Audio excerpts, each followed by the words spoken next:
સુરેન્દ્રનગર પંથકમાં આવેલા વાવાઝોડાએ ભારે તબાહી મચાવી છે। તાનગઢ, ધાંગધ્રા અને લખતર વિસ્તારમાં મોટા પ્રમાણમાં નુકસાન થયું છે અને ખાસ કરીને થાનગઢમાં અનેક સિરામિક કારખાનાના શેડ ઉડી ગયા છે અને અંદાજે 20થી વધુ કારખાનાઓને અસર પહોંચી છે। કચ્છની વાત કરીએ તો નાના રણમાં વિસ્તારમાં પણ અગરિયાઓને પારાવાર નુકસાન ભોગવવું પડ્યું છે, જ્યાં મીઠું પકવવા માટે બનાવેલા તેમના ઝૂંપડાઓ તૂટી ગયા છે। સોલાર પેનલો પણ ઉડી ગઈ છે, જીવન જરૂરિયાત પર અસર પડી છે। ધાંગધ્રા અને પાટડી તાલુકાના રણ વિસ્તારમાં વાવાઝોડાના કહેરે લોકો માટે મોટી મુશ્કેલીઓ ઊભી કરી છે।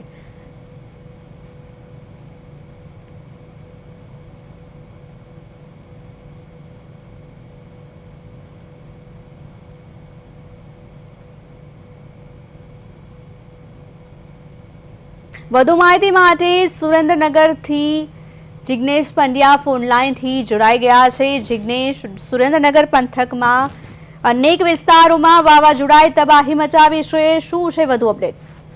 જી, સુરેન્દ્રનગરમાં ગઈકાલે જે મિની વાવાઝોડું ત્રાટક્યું હતું તેના કારણે સુરેન્દ્રનગર જિલ્લાના ઘણા ખરા તાલુકાઓમાં ભારે નુકસાનના સમાચાર પ્રાપ્ત થઈ રહ્યા છે, જેમાં ખાસ કરીને વાત કરીએ તો કચ્છના નાના રણ તરીકે ઓળખાતા ખારાખોડા વિસ્તારમાં જે રણ આવેલું છે તે રણમાં સોલાર પેનલો ઉડી ગઈ છે। 20થી વધુ સોલાર પેનલોને નુકસાન થયું છે, ત્યારે ત્યાં વત્તા 2000 જેટલા જે અગરિયાઓ છે તેમના મકાનો, જે કાચા મકાનો પોતે બાંધતા હોય છે તે મકાનો પણ તૂટી ગયા છે અને સોલાર પેનલ રાખતા હોય છે તે સોલાર પેનલ પણ તૂટી ગઈ છે, ત્યારે અગરિયાઓને ભારે નુકસાની પહોંચી છે।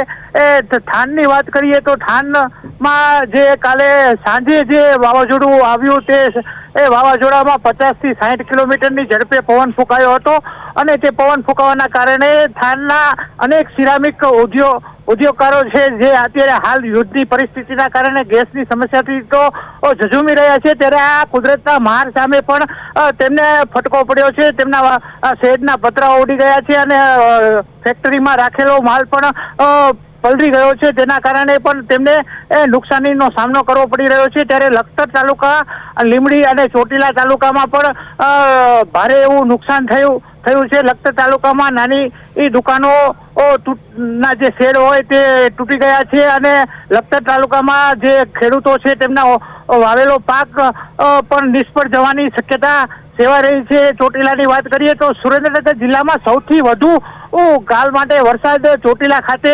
1.25 ઇંચ જેટલો વરસાદ નોંધાયો છે, ત્યારે સમગ્ર જિલ્લામાં ક્યાંક વધુ તો ક્યાંક ઓછા પ્રમાણમાં આ નુકસાનીના સમાચાર પ્રાપ્ત થઈ રહ્યા છે। જિગ્નેશ, સમગ્ર માહિતી બદલ આપનો આભાર।